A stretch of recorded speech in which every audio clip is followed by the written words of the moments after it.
저희가 지난주부터 같이 살펴보고 있습니다. 하나님 자녀의 특징이라는 주제로 지난주 첫 시간을 같이 살펴봤고 이번 주 두 번째 시간을 같이 나눕니다. 첫 번째 시간에 하나님 자녀의 특징이 무엇이냐면 범죄 가운데 있지 않는 것이다 라고 이야기를 했었었죠. 오늘 저희가 보고 있는 10절이 그것을 다시 한번 이야기를 해줍니다. 10절 말씀 잠깐 보시면 이러므로 하나님의 자녀들과 마귀의 자녀들이 드러나나니 무릇 의를 행하지 아니하는 자나 또는 그 형제를 사랑하지 아니하는 자는 하나님께 속하지 아니하니라. 두 종류의 사람을 이야기를 하죠. 한 종류는 누구냐면 의를 행하지 아니하는 자. 다시 얘기하면 불법 가운데 행하고 있는 사람들을 이야기를 하고요. 두 번째는 형제를 사랑하지 아니하는 자. 이 두 종류는 이 두 부류 속에 있는 사람들은 하나님의 자녀가 아니다라고 아주 딱 집어서 얘기를 합니다. 그래서 요한일서를 저희들이 보면요. 요한일서는 사랑의 장이라고 많이 알려져 있죠. 근데 내용을 살펴보면 상당히 강한 메시지가 저희들에게 전해지고 있습니다. 지금도 그러죠. 하나님의 사랑과 그러지 않는 사람들을 어떻게 구분하느냐. 하나님의 사람은 의를 행하는 자들이고 마귀의 자녀들은 범죄 가운데 있는 자들이다. 하나님의 자녀들은 형제를 사랑하는 자들이고 마귀의 자녀들은 형제를 사랑하지 아니하는, 다시 얘기하면 자기의 이익만을 위해서 살아가는 존재들이다 라고 이야기합니다. 우리가 여기에서 느낄 수 있는 많은 부분이 있죠. 우리가 생각하고 있는 구원을 얘기할 때는 그래 믿음으로 우리는 구원을 받고요. 은혜로서 주님을 믿는다라고 얘기를 하죠. 에베소서 2장 8절에도 너희가 그 은혜를 인하여 믿음으로 말미암아 구원을 얻었나니 이것이 너희에게서 난 것이 아니요 하나님의 선물이라. 행위에서 난 것이 아니니 누구든지 자랑하지 못한다라고 얘기를 하죠. 하나님께서 주시는 은혜라고 얘기를 합니다. 그래서 우리는 은혜 가운데 주님을 믿었다라고 얘기하는, 그래서 은혜만을 저희들이 생각을 많이 하고 있죠. 근데 이 은혜에는 분명한 책임이 따르고 있다는 거예요. 그러니까 이 은혜에 대한 책임을 이뤄가지 않는 사람들은 사실 이 은혜가 무엇인지를 정확하게 알지 못한다는 거죠. 그러니까 은혜는 그냥 아무런 공로 없이 구원을 받는 이 놀라움의 삶을 우리가 살아가지만 그 은혜 안에 들어와 있는 사람은 극소수가 될 수 있다는 겁니다. 은혜를 아는 사람만이 이 은혜 안에 들어와 있다라고 얘기를 해요. 우리가 이번에 우리나라에서 아주 좋은 일을 했습니다. 아프가니스탄에 있었던 우리를 도와줬던 특별 기여자분들을 저희 나라로 이렇게 모시고 왔죠. 적지 않은 어려움의 문제를 잘 통과해서 다른 나라도 하지 못했던, 세계에서 선진국도 하지 못했던 일들을 저희 나라가 이루어와서 세계적으로 많은 찬사를 받았던 기억들이 있으실 겁니다. 그 아프가니스탄에 있었던 분들은요, 우리나라에 오고 싶어서 참 많은 애타는 마음이 있었어요. 그러나 만약에 우리나라에 있는 분들이 그분들에게 오세요 라고 얘기하지 않았다 그러면 어떻게 됐을까요? 아무리 그분들이 원한다 할지라도요, 우리나라에서 허락을 하지 않았으면 그분들은 우리나라에 올 수가 없었습니다. 우리나라에 있는 분들이 우리를 도와줬던 것에 대해서 감사하는 마음으로 그들을 보호해야 된다는 생각을 갖고 저희들의 전 세계를 띄웠죠. 그래서 한 300여 명 되는 분들을 모시고 왔습니다. 근데 모시고 오는 중에서도 문제가 있었어요. 어떤 건지 아시나요? 모시고 오는 도중에 나중에 인원을 다시 이렇게 체킹해 보니까 우리가 원하지 않았던 명단에 없는 그런 분이 계셨던 거예요. 그래서 제가 기억하기엔 두 분인가로 알고 있는데 파키스탄에 두 분을 내려놓고 다시 왔습니다. 다 온 게 아니에요. 그 비행기를 탔다고 해서 다 올 수 있었던 게 아닌 거죠. 누구만 올 수 있었죠? 명단에 있는 사람들만 올 수 있었습니다. 우리는 이것이 우리가 복음을 전하는데 참 귀한 거다라는 생각을 이렇게 가지게 됩니다. 나중에 우리가 주님 나라에 갈 때 우리가 다 원한다고 하나님 나라에 갈 수 있는 것이 아니라는 거예요. 어디에 들어올 수 있는 사람만 갈 수 있냐면 하나님께서 부르시고 선택한 자만이 하나님 나라에 올 수 있는 거고, 혹시 그곳에 누군가 탔다 할지라도 나중에 체킹해 보니까 생명책에 이름이 기록되지 않았다 그러면 그 사람은 거기에서 다시 제외가 돼야 된다는 거죠. 그분들이요, 우리나라에 왔습니다. 우리나라에 와서 또 우리나라 분들이 참 귀하다, 나 우리나라 사람들이 참 잘한다라고 생각이 됐던 건 아이들이 많다 보니까 아이들한테 인형을 주고 또 필요한 것을 아이들한테 공급하는, 그래서 아이들이 인형 하나를 안는데 이 하나의 인형으로 아이들이 마음의 위로가 된 거죠. 아무것도 아닌 것 같지만 아이들에게는 너무나 불안한 거예요. 거기에는 부모님과 같이 오는 아이들도 있지만 부모님들 입장에서 이 아이를 먼저 더 보내고 싶어서 부모님들은 오지 못하고 아이만 보내는 경우들이 많아서 의외로 아이들이 많이 왔습니다. 근데 이 아이들이 불안한 마음이 그 인형 하나로 마음이 위로가 됐던 거죠.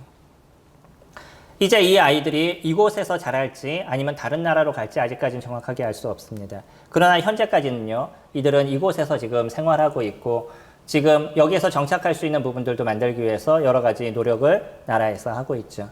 만약에 이분들이 이 나라에 정착한다라고 우리가 가정을 했을 때, 아니 그러지 않다라고 얘기를 해도 지금 그분들이 이곳에서 살아갈 때 어느 나라 법을 따라가겠어요? 나는 아프가니스탄인이니까 여전히 나는 아프가니스탄의 법을 따라가겠다라고 얘기를 하겠어요? 아니면 지금 한국에 와 있으니까 한국 법을 따른다라고 얘기하겠어요?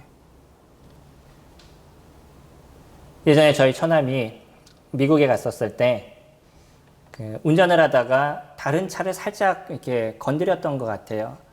그러니까 우리나라에서 했던 걸 기억하고 내려서 죄송하다고 이제 얘기를 하니까 그분이 괜찮다라고 얘기를 하시더래요. 그러니까 우리나라 생각하고 그냥 괜찮다라고 하니까 집에 왔어요. 그리고 나중에 며칠이 지나고 났더니 뺑소니 차로 이렇게 신고가 돼서 엄청난 벌금을 물게 됐더라고요. 이분들은 거기에서 바로 처리하지 않으면 겉으로는 웃으면서 얘기하지만 뒤에 가선 신고를 하는 거예요. 이게 그 나라의 어떤 문화에 대한 부분이죠. 그 문화를 알지 못하니까 거기서 어떤 손해를 봤던 겁니다. 문화만 몰라도 그런 문제가 생겨요. 그런데요, 법을 모르면 어떤 문제가 생길까요? 잘못하면 우리나라에서 했던 것대로 미국에서 행하면 잘못하면 감옥에 가고 몇 년을 그곳에서 살다 나오는 문제가 발생할 수도 있죠. 이번에 왔던 특별 기여자 그분들은요, 자신들이 원하던 원치 않던 누구의 법을 따라 살아야 되냐면 우리나라의 법을 따라 살아야 됩니다. 이것이 그들이 지금의 모습인 거예요. 크리스찬들은요, 은혜 가운데 주님 앞에 들어왔습니다. 이 크리스찬들이 은혜 안에 주님 앞에 들어왔다는 것은 여전히 이 은혜의 법 안에 살아가겠다라는 고백인 것이에요. 예전에 우리가 사망의 법을 따라 살았죠. 이 사망의 법은 자기가 원하는 대로 인생을 살아가는 것이었어요. 누구도 거기서 타치하지 않고 자신이 하고 싶은 것을 할 수 있었습니다. 이게 사망의 법이에요. 은혜의 법은요, 예수 그리스도 그분의 말씀과 하나님의 말씀을 따라 사는 삶을 살아가는 것이 은혜의 법인 겁니다. 오늘 요한은 그것을 얘기하고 있는 거예요. 너희가 크리스찬이냐? 너희가 크리스찬이라고 얘기할 수 있느냐? 그렇다고 그러면 그 크리스찬으로서 이뤄가고 있는 그러한 증거들이 너에게서 나타나야 된다라고 얘기하는 거죠. 은혜는 너무나 놀라운 것입니다.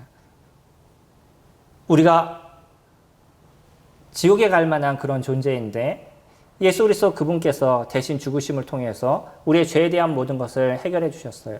그리고 이제 예수님이 내가 너희를 위해서 이와 같은 일을 이루었다. 내가 너희의 하나님이다. 내가 너희의 왕이다. 라고 외치셨을 때 저희가 그것을 듣고 예수 그리스도 당신은 나의 왕이십니다. 저희 구세주십니다. 저희 주님이십니다. 라는 고백을 통해서 주님 앞에 나온 자들은 예수 그리스도 안에서 살아가게 되는 거죠. 그 고백 하나로 우리는 주님의 자녀가 될 수가 있었습니다. 그러나 여기에서 놀라운 것이 있는데 하나님의 자녀가 됐고 그분을 주님으로서 인정하게 되는 순간 우리는 그분의 말씀과 그분이 원하시는 삶을 살아가겠다는 고백이 그 가운데 숨겨져 있다는 거예요. 그래서 그것이 이루어지지 않는 것은 구원이 아닙니다. 많은 사람들이 교회를 다니고 많은 사람들이 예수님을 믿었다라고 얘기하지만 그러나 그 믿었다라고 얘기하는 것 속에서 예수 그리스도가 나의 주가 되시지 않으면 그래서 예수 그리스도 그분의 법, 하나님의 그분의 법을 따라 살아가는 삶을 내가 살아가겠다고 고백하지 않는 사람들은 아무리 성경을 다 외웠다라고 얘기하고 1년에 몇 번씩 성경을 내가 읽는다라고 얘기해도 그것은 다 거짓이라는 거예요. 성경은 저희들에게 그렇게 얘기해 주지 않습니다. 그렇기 때문에 예수 그리스도를 영접한 사람들이 하는 첫 번째 일이 무엇이냐면 하나님을 찬양하는 일이고요. 그리고 거기에서 따라서 오는 게 뭐냐면 자신의 죄성을 버리는 일들인 거예요. 자기의 죄에 대한 것, 그동안 살아왔던 내 이 법이 잘못됐다는 것을 깨닫게 되고 이 잘못된 법을 버려가는 인생을 살아가는 것이 크리스찬이 이뤄가는 일인 거죠. 그래서 거기에는 무엇이 드러나냐면 의로움이 드러납니다. 이게 지난주 저희가 살펴봤던 내용이었던 거죠. 두 번째로 오늘 우리에게 얘기하는 부분이 형제를 사랑하는 거라고 얘기하죠. 11절 보시면 우리는 서로 사랑할지니 이는 너희가 처음부터 들은 소식이라.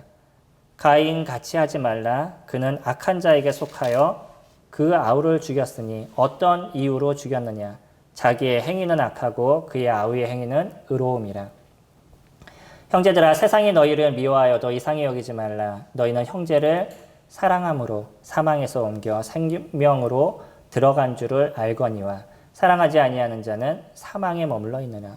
무서운 얘기를 저희들이 하죠. 근데 우리가 만약에 형제를 사랑하지 않는다 그러면 네가 아무리 예수 그리스도가 나의 주님이야, 나는 천국에 갈 수 있어, 나는 하나님의 나라에 갈 수 있는 확신을 갖고 있어 라고 백날 얘기한다 할지라도 그 사람은 어디에 머물러 있다고요? 사망에 머물러 있다라고 얘기합니다. 우린 진짜 고민해야 될 부분이 여기에 있어요.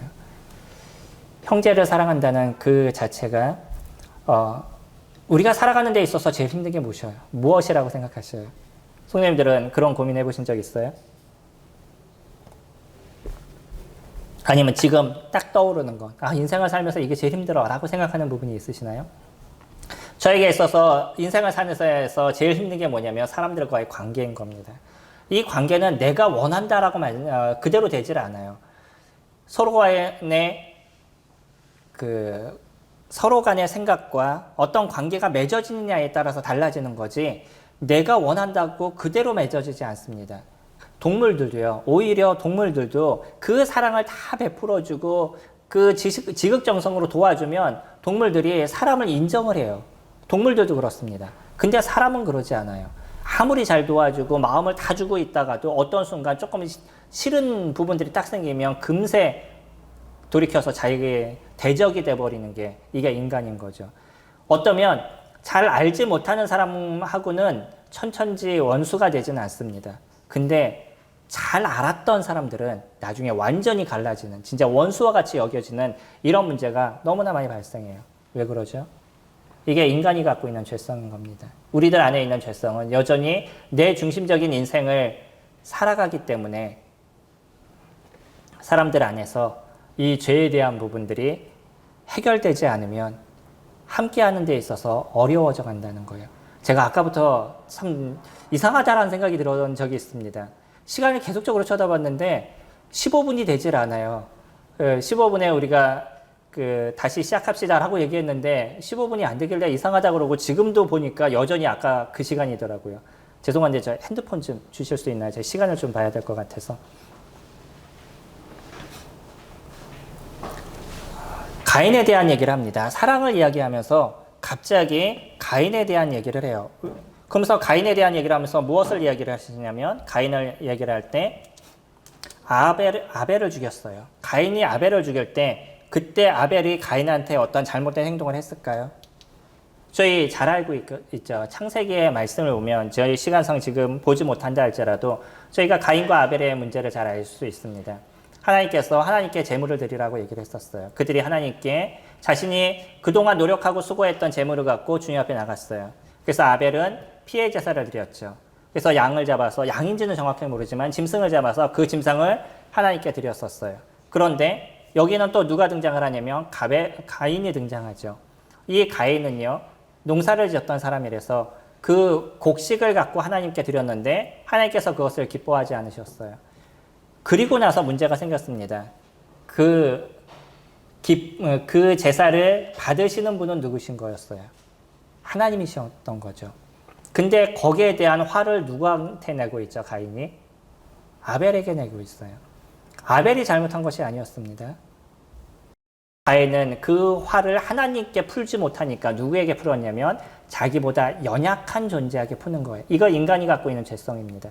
사람이요, 자기보다 강한 자에게 화가 나서 이 문제를 해결하지 못하면 사람들은 자기보다 약한 사람한테 똑같이 안 좋은 행동을 하는 거예요. 이게 우리나라가 갖고 있는 왕따의 어떤 문화나 이런 거죠. 내가 더 강한 자에게 하지 못하니까 약한 자에게 자기의 어떤 감정과 기분을 풀어버리는 것들. 이런 문제가 사람들에게 존재하고 있죠. 이게 인간이 갖고 있는 죄성입니다.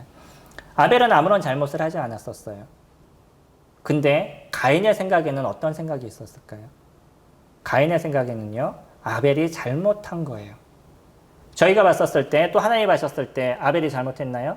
아니, 그러지 않습니다. 아벨은 하나님께 드릴 정당한 것을 드렸고 그 하나님도 그것을 기뻐하셨어요. 아벨의 행동이나 그가 했던 일에 대해서는 아무런 문제가 없습니다. 물론 뭐 아벨이 하나님께서 내 재산 받으시고 형의 재산 받지 않았어? 그렇게 막 약 올리고 이랬다면 문제가 있었겠죠.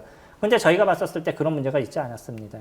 근데 가인은요, 자기의 분을 누구에게 풀었냐면 아벨에게 풀었고, 단지 분을 푸는 것으로 끝난 것이 아니라 그 가인이 생각했었을 때 아벨의 행동은 잘못되었다라고 그가 인지하고 있었다는 거예요. 이게 문제인 거죠. 사람 간의 관계가 그렇습니다. 내가 옳은 행동을 한다 그래가지고 사람들이 내 옳은 행동을 다 알아줄 수 있느냐? 그러지 않는다는 거예요. 주님도 뭐라고 얘기하냐면 13절에 형제들아 세상이 너희를 미워하여도 이상히 여기지 말라는 거예요. 우리가 살아가는 방향과 믿지 않는 사람들이 살아가는 방향은 다르다는 겁니다. 만약에 우리가 인생을 살아가면서 믿는 사람과 믿지 않는 사람들이 살아가는데 아무런 삶의 관계에 문제가 하나도 없다라고 얘기하면 그거는 크리스찬들이 잘못된 거예요. 분명한 문제에 어떤 문제들이 발생하게 됩니다. 믿는 사람과 믿지 않는 사람들은 살아가는 삶의 모습들이 다른 것이에요. 똑같이 보여도 다른 삶을 살아갑니다. 그렇기 때문에 함께하는 데 있어서 어느 정도의 모습은 맞춰갈 수 있지만 완전한 모습을 맞춰갈 수가 없어요. 우리 구약의 많은 선지자들의 모습을 보죠. 이 선지자들의 모습은 좋은 소리를 들었나요, 선지자가? 저희가 구약을 쭉 보면서 선지자들을 살펴보면 선지자들이 진짜 그 선지자 생활을 하면서 사람들한테 존경을 받고 그가 그 일을 하면서 많은 도움을 얻고 그리고 인생을 좀 편하게 살다가 주님의 나라로 갔다라고 보여지는 선지자가 있나요? 거의 없습니다. 그들은 이 선지자의 역할을 하면서 죽음을 감수하면서 했었어요. 특히 왕들에게 가서 직언을 해야 될 때는 목숨을 내놓고 직언을 했습니다. 근데 그들은 그와 같은 일을 해야만 했었어요. 왜 그러죠? 그것이 하나님의 말씀이기 때문에 그렇습니다. 그것이 옳은 삶이기 때문에 그런 거예요. 그러니까 사랑은요, 우리가 사랑을 좀 착각할 때가 있어요. 사랑은 모든 사람이 나에게 원하는 것을 해줘야 된다라는 생각을 갖는 거죠. 그리고 어떤 성도를 보면 그 성도가 내가 원하는 삶을 살아가야지만 저 사람은 나를 사랑해 라는 생각을 갖는 거예요. 그러지 않습니다. 왜 교회에서 문제가 많이 발생하죠? 제가 교회를 섬기면서도 교회에서 조언을 할 때가 있어요. 이 조언은 결코 그렇게 좋지 않습니다. 조언을 하게 되면 성도 간의 관계가 끊어지게 돼요. 근데 이 조언을 할 때쯤 되면은 둘 중에 하나를 선택을 하는 거죠. 내가 지금 이 얘기를 해서 저 사람이 조금이라도 변할 수 있는 이익이 있다 그러면 혹시 어떤 어려움도 감수해야 되겠다라는 생각을 갖게 되는 거예요. 뭔가 내가 좋은 얘기를 하기 때문에 저 사람이 다 좋아질 거야 라는 생각으로 그런 일을 하지 않습니다. 이것을 통해서 어떤 것이 더 유익이냐를 찾아가는 거예요. 때로는 이것으로 인해서 사람과의 관계가 어려워질 수도 있어요. 오직하면 구약에서도 뭐라고 얘기하죠? 말을 들을 사람한테 얘기를 하지 말을 듣지 않을 사람한테 얘기하면 오히려 그 사람이 너한테 해를 가할 거다라고 얘기해요. 이게 잠언의 말씀이죠. 이게 인간적인 모습입니다. 어떤 얘기를 잘 듣는 사람한테 채찍질을 해라 라고 얘기를 하죠.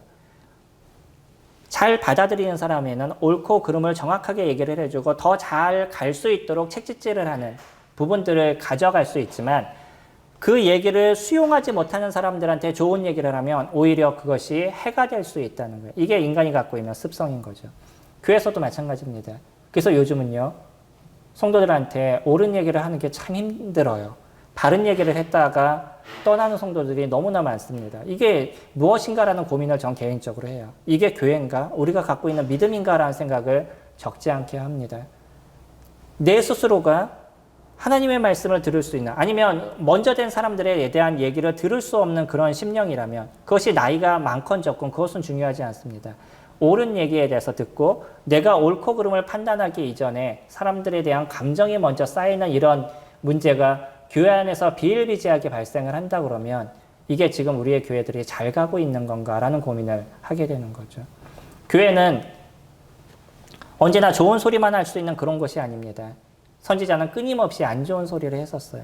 그것이 이스라엘 백성들에게 했던 이야기입니다. 교회 목회자도요, 항상 좋은 얘기만 하는 교회 목회자라고 그러면 그 교회는 잘못된 방향으로 가고 있는 교회인 거예요. 교회는 옳고 그름을 정확하게 얘기해 줄 수 있는 그런 모습들이 되어야 됩니다. 그리고 때로는 우리가 그런 아픔을 감수하면서도 그와 같은 이야기를 해야 될 때가 있어요. 이것이 교회가 올바른 방향으로 가야 되는 그런 상황일 때인 거예요. 잘못된 방향으로 갈 때는 직언을 할 수 있는 부분이 필요한 거죠. 이건 나이와도 상관이 없을 수도 있습니다. 내가 나이가 상관이 없어도 교회가 잘못된 방향으로 가면 그 잘못된 것에 대해서 직언을 할 필요가 우리 가운데 있는 거예요. 이 교회를 위한 겁니다. 그것이 사랑인 거예요. 사랑이라 그래서 항상 사람들을 받아주고 보듬어주고 이야기를 해주는 좋은 것만 이야기하는 이것을 사랑이라고 얘기하지 않습니다. 오히려 그거는 사람들에게 독을 주는 거예요. 제가 가끔 말씀드리죠. 요즘 아이들이 점점 잘못되는 방향으로 가고 있는 것이 부모들이 아이들의 잘못된 것에 대해서 얘기를 하질 않아요. 그리고 모든 걸 다 좋다라고 그러고 다 받아줘요. 그러니까 아이가 잘못된 방향으로 가고 있는데도 그냥 그것을 인정해주고 받아주니까 아이의 입장에서는 어떻겠어요? 어느 것이 옳은 건지 어느 것이 그른 건지 그들이 알지 못하고 잘못된 것도 옳은 거라고 인지하면서 살아가고 있는 거예요. 그러다 보니까 아이가 나중에 사람들과의 사회생활을 하게 될 때 그때 큰 문제가 발생하게 되는 거죠. 그리고 나서 그것을 견딜 수 없는 그 어려움 때문에 심적인 부담이 너무나 크게 차지하는 그런 일들이 지금의 세대에서 자주 발생하고 있습니다. 그렇기 때문에 우리 아이들에게도 해야 될 것과 하지 말아야 될 것을 정확하게 얘기를 해주고 말해줘야 되는 것처럼 교회 안에서도요.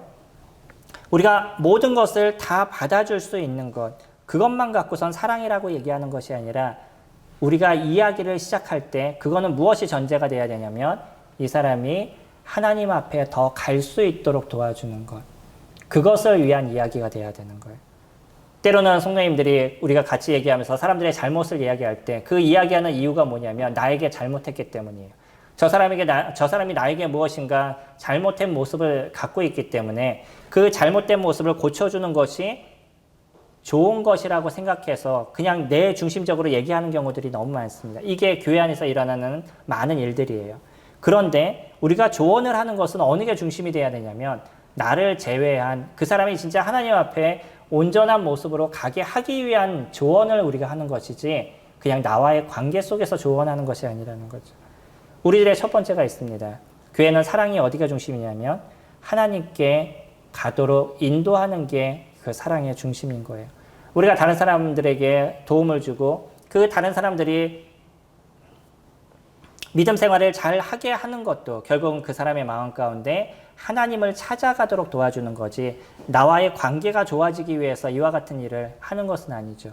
물론 저는 성도님들과 관계가 좋기를 원합니다. 그리고 그 관계가 좋게 하기 위해서 많은 일들을 합니다. 그러나 나와 관계가 좋은 것이 그 사람의 신앙이 좋은 것이 아니라는 거예요. 그거는 부차적인 것이죠. 더 중요한 것은 뭐냐면 저와의 관계보다 더 중요한 것은 그분이 하나님으로 인정하는 삶을 살아가게 하느냐, 그것을 내가 만들어주는 일을 이뤄가느냐, 이것이 더 중요한 거죠. 우리는 사랑을 착각하지 않았으면 좋겠습니다. 사랑은 모든 사람들에게 좋게 보이는 것, 그것이 사랑이 아니라는 거예요. 오히려 잘못된 모습들은요, 잘못된 자들은 잘하고 있는 사람들의 모습이 잘못됐다라고 이야기를 합니다. 제가 수요일에도 잠깐 말씀을 드린 것처럼 어떤 다른 교회의 문제를 좀 이야기하는 이런 상황이 있어요. 제가 그런 일을 해야 되는 상황이기 때문에 그렇게 전화를 드리면 참 이해할 수 없는 이야기를 들어요. 아니 어떻게 저렇게 얘기를 할까? 어떻게 이것을 이렇게 이성적으로 보지 못할까? 어떻게 이렇게 감정적으로 대할까라는 생각을 갖게 되는데 좀 의아한 생각들이 많이 듭니다. 특히 일꾼들은요. 교회 성도들이 믿음 안에 살게 하기 위한 것이 첫 번째가 돼야 돼요. 만약에 그 일꾼이 자기를 위한 것이 더 커져버리면 그 교회에는 엄청난 아픔이 존재를 하게 됩니다. 이거는 저도 마찬가지예요. 저 개인적으로도 계속적으로 고민하는 것이고 때로는 그것이 여러 가지 방향을 통해서 저에게 그런 말씀을 하시는 주님의 음성을 제가 듣기도 합니다. 그것이 아프기도 하고 때로는 화가 나기도 하지만 그러나 뒤돌아서 잠잠히 생각해 보면 제가 했던 행동이 그게 진짜 성도를 위한 거였는지 아니면 내 감정을 위한 거였는지를 찾아볼 수 있는 기회가 생길 때가 있어요. 그러면 다시 주님 앞에 기도하고 옳은 것을 위해서 나아가고자 하는 마음을 갖게 되죠. 그건 일꾼뿐만 아니라 모든 성도들이 해야 될 일들입니다. 이 교회가 온전히 가기를 원하시잖아요.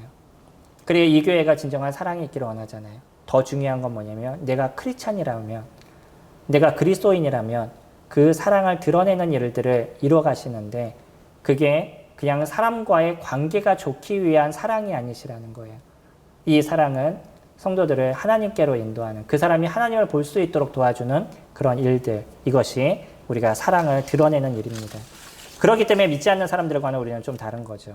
믿지 않는 사람들은 자기와의 관계가 좋아지는 것, 이것을 사랑이라고 생각하기 때문에 우리가 생각하는 사랑하고 완전한 차이들을 갖고 있습니다.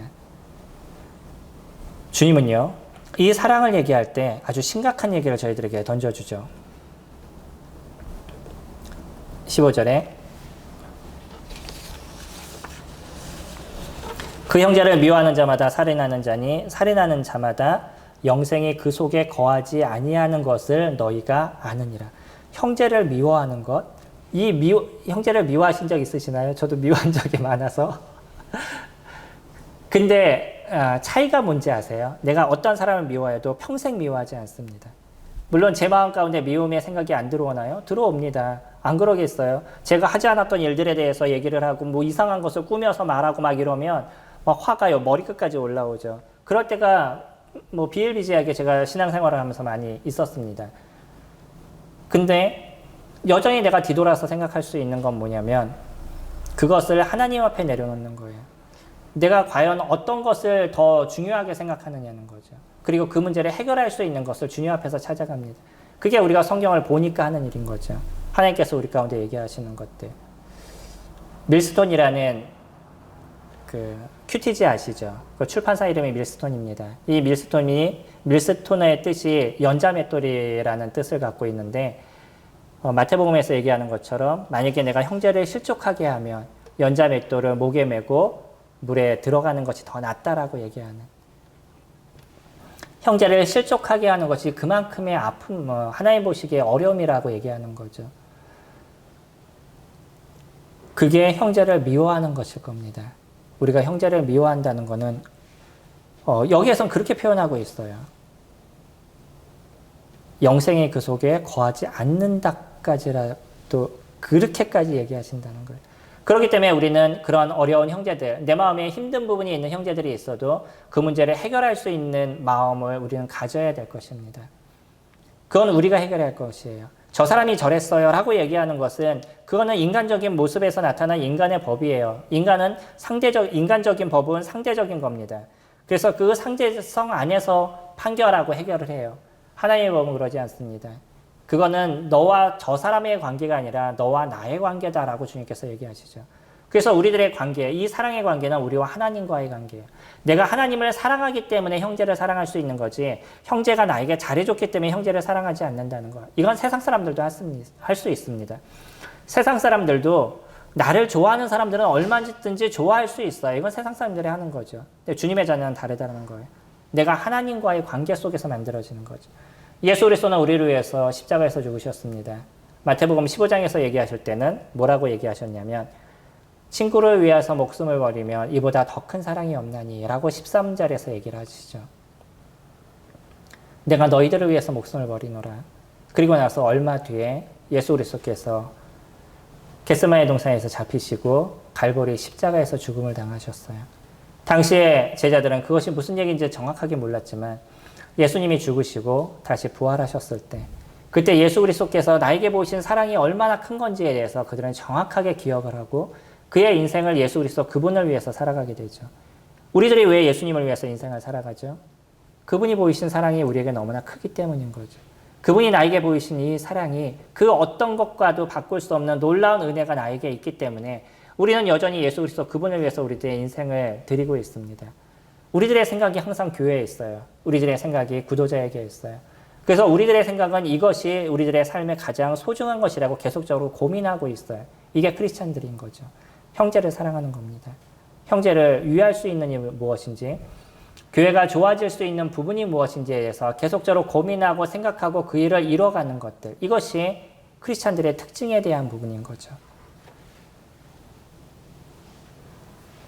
크리스찬은 나눔의 삶을 살아간다는 거예요.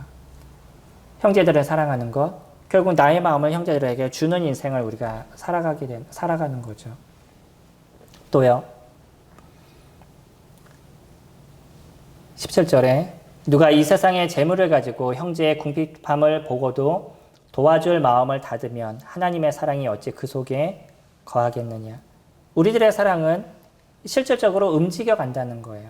단지 미워하는 것, 마음에 대한 것, 그것으로 끝나지 않습니다. 이거는 우리들의 행동으로 드러나게 되는 거예요. 나눔은 나의 손을 펼치는 겁니다. 내 재능을 나누는 것이고, 내 힘을 나누는 것이고, 내 물질을 나누는 거예요. 형제가 진짜 아프고 힘들고 물질이 없어서 힘들어 하는데 보면서 그래 기도해 주님께서 도와주실 거야. 언젠간 하나님께서 도우심이 있을 거야 라고 얘기하는 것. 그것을 사랑이라고 얘기하지 않는다는 거예요. 어떤 게 사랑이라고요? 내가 갖고 있는 걸 나눌 수 있는 그런 마음을 갖고 있어야 된다는, 그것을 이뤄가야 된다는 거예요. 물론 요즘에 우리 시대의 모습에서는 먹고 사는 게 어려울 정도의 힘든 부분들은 없을 겁니다. 때로는 우리가 도와주고 싶은 마음이 있는데도 안 도와주는 부분들이 있을 때가 있는데 그때는 그 사람이 일하고자 하는 마음을 갖지를 않아요. 그래서 매일 힘들다라고 얘기를 해요. 그러면 우리가 갖고 있는 걸 나누는 게 먼저겠어요? 그 사람이 일할 수 있도록 도와주는 게 먼저겠어요? 저희 교회도 있다 보면 어려운 사람들이 저희 교회에 올라옵니다. 그러면서 10,000원만 도와주세요. 뭐 10만 원만 도와주세요. 라고 얘기를 하셔요.